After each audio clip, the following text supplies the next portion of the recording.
So what happens in the third or last part of the legislative session in California?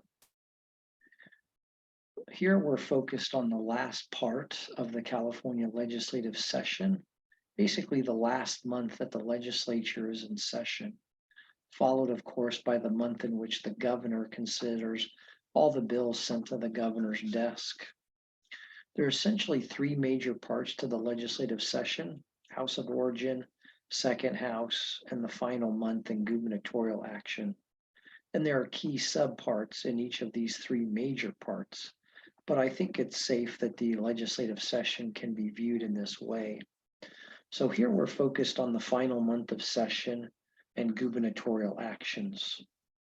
As an overview, the final weeks of the legislative session are a proverbial sprint to the finish line.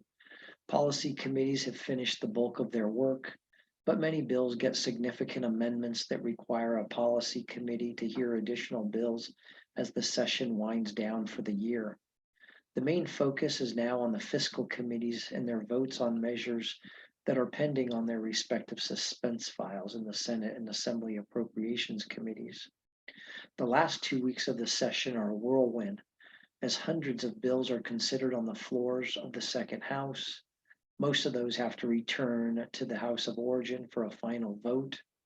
And then once the session adjourns, either August 31st in the second even numbered year or the second week in September during the odd year, the first year of the session.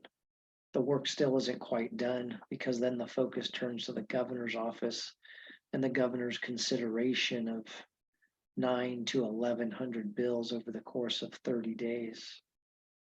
So what are we looking at? Well, in terms of the legislative calendar, the legislature will reconvene from summer recess. We'll have the deadline for the last day for fiscal committees to meet and report bills.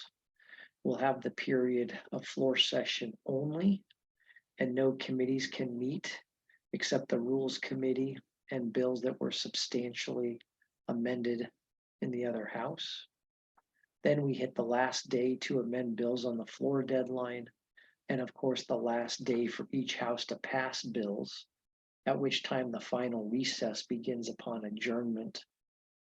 And then we have the last day for the governor to sign or veto bills passed by the legislature and sent to him. And then in the even numbered year, November 30th, we have adjournment signing die at midnight. What are some of the applicable constitutional and statutory requirements in the last part of the legislative session? Well, a bill cannot be passed or become a statute unless the measure and any amendments to it have been in print and published on the internet for at least 72 hours before that final vote.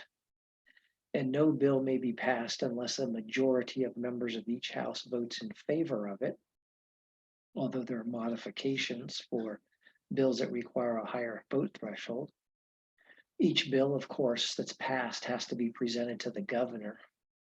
The bill becomes a statute if it's signed by the governor, or the governor can veto the bill or allow it to become law without the governor's signature.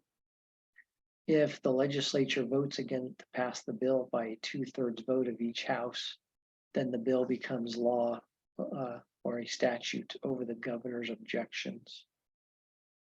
Also, at the close of each regular session, the president pro tem of the Senate minority leader, the Speaker of the Assembly, and the Assembly minority leader have to give a report on the progress made towards meeting the goals and objectives that they had outlined at the beginning of the 2-year legislative session. And then at each session, the governor has to report to the legislature any reprieves, pardons, or commutations granted and the reasons for doing so. So those are the main activities about what happens in the last part of the California legislative session.